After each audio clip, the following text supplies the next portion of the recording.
So there's four types of 7 chords. We've got dominant, diminished, major, and minor. And if you hear or see just the letter E on a piece of paper, or if someone says play an E chord, the assumption is an E major chord. If they say E minor, instead of E major, you turn it into a minor chord. Now, if you see a 7, in the same way that if you see just the letter E, it's assumed that it's major.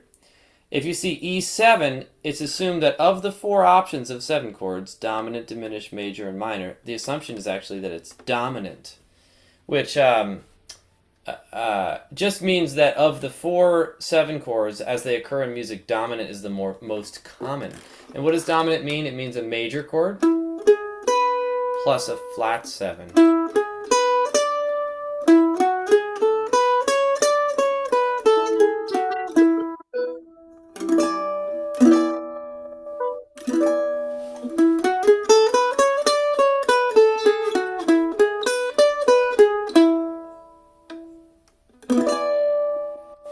So that if you see just a 7, the assumption is that it's a dominant chord, just because those are the most common types of 7 chords in music.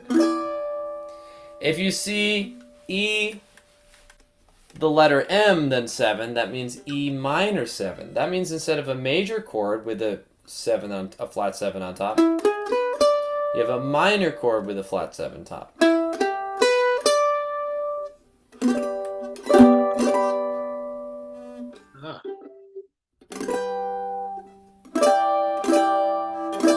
That's E minor 7 if you see E little m 7. If you see E with a capital M or the term E major 7, that's a major chord with a major 7 on top.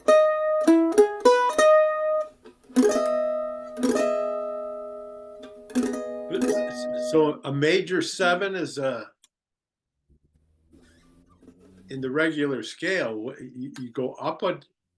Oh. Yeah, major 7 is basically just out of the major scale.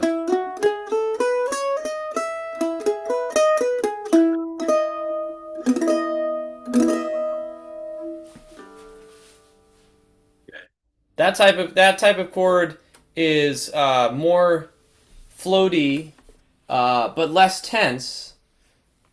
It's like the first chord of Misty.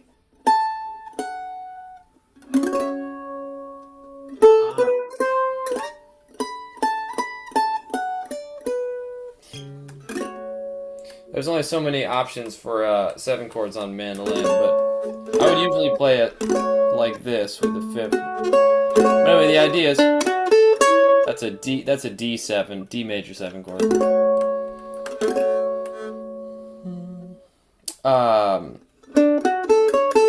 So anyway, that's 3 of the 4 7 chords. We've got the if we go back to the key of E, which is where we were originally, we've got dominant.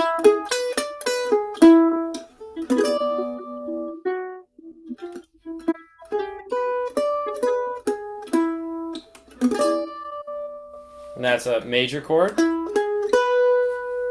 Do, mi, so. And then a flat 7.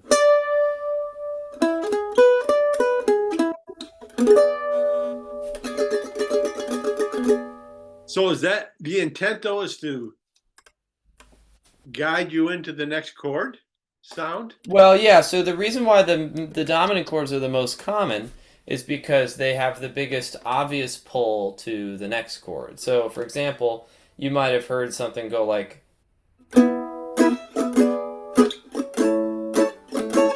right? E7 really wants to go to A. So you might have like a progression go like E, E7, A, or etc. like A7, D. The 7 chord always wants to go 4 notes up. It wants to kind of like follow the circle of fifths or circle of fourths, or whatever. So it creates a pull in that direction. Minor 7 and major 7 doesn't necessarily have any pull. It's more like a resolution chord or just like a feeling. It doesn't have a function as much. Although sometimes people do what, if you might have heard in jazz music, like the 2-5-1. is often a minor 7 followed by a dominant resolving to 1. So 2, Ah, 5, 1. And sometimes that resolution, if you want it to sound extra jazzy, instead of a regular major chord, will be a major 7 chord. Right? So you kind of get, it sort of stays in this kind of floaty, lots of possible options. You know. it's interesting how you say floaty or this. I don't know, but you talk about going from a major chord to a minor chord. The minor chord is sad, the major chord is happy, and now this thing is floaty. But it does. It sort of it just surprises me that those three different sounds can evoke those emotional feelings. I mean, it Yeah. just Yeah, it's really, I think it's hard to describe in words, and that's why we use all these silly terms like floaty. But I think the reason I use that word is because it doesn't feel like you're never really touching the ground. Like that's kind of, where ah. are we? That's like, okay, we're going somewhere, and then I think I know where we're going, but then we go here and it's like, oh, you never quite landed, you know? But okay, but that B7 chord, Mm-hmm.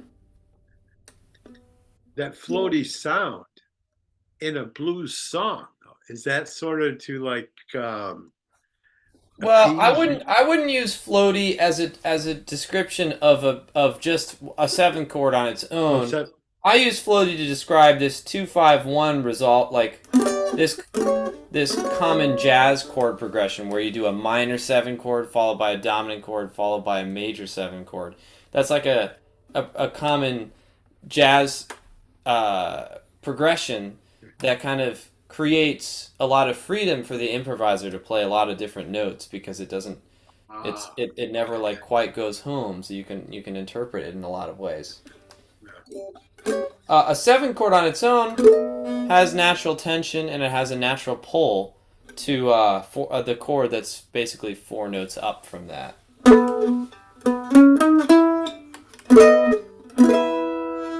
like B7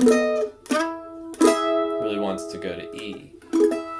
B7 though could also go to E minor.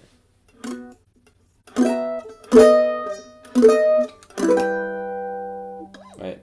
It doesn't necessarily have anything to say about whether it's going to go to E major or E minor. It just wants to go to E, or can go either direction. The last 7 chord though that I didn't describe before is you've got this dominant, which is the most common. That's just the letter, like the number 7. And then if it says minor 7, that's the same thing, but instead of it being based on a major chord, it's based on a minor chord. So,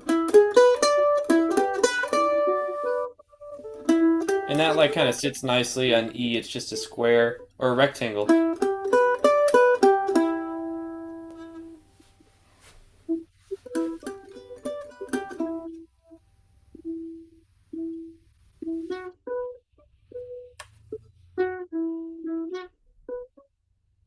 So it should be first and third finger for that one.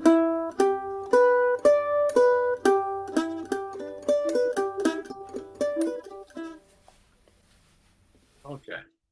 Yeah. That's and then the major 7 is it's like the second fret in the yeah, it's also very angular, like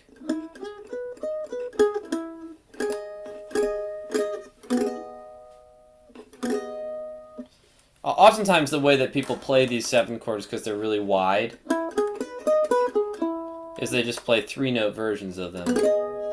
So like this chord might get played like this.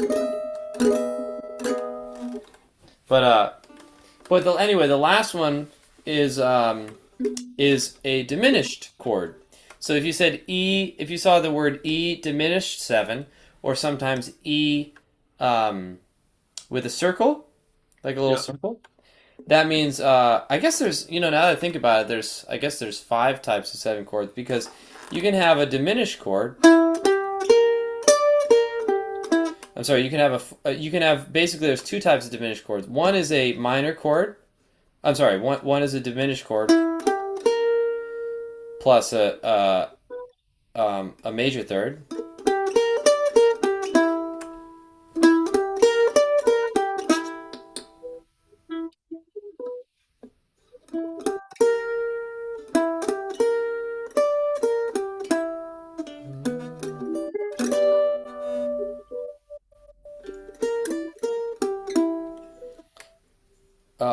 And then the other one is a fully diminished 7 chord.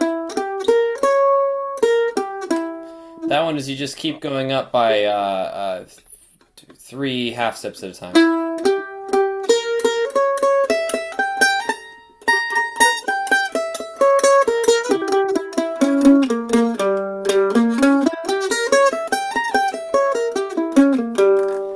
That's a like a classic like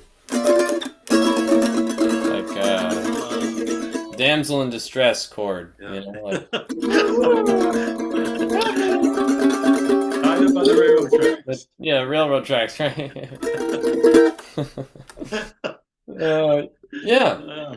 So I guess there's 5. I said it wrong at first, but anyway, if Yeah. you see just 7, it's assumed that it's dominant, which is a term that most people don't use in the bluegrass world because if there is a 7 chord, it's going to be dominant. There just like aren't any others, so they just say Right. 7 chord. But in reality, it's a but even in jazz music where the other types of 7 chords exist, people still tend to use like if they say E7 in jazz, the assumption still is that it's dominant because it's the most common just in music in general. Classical music, any 7th chord, whether it's classical music or folk music or jazz or rock, it's just like that's the most common 7 chord.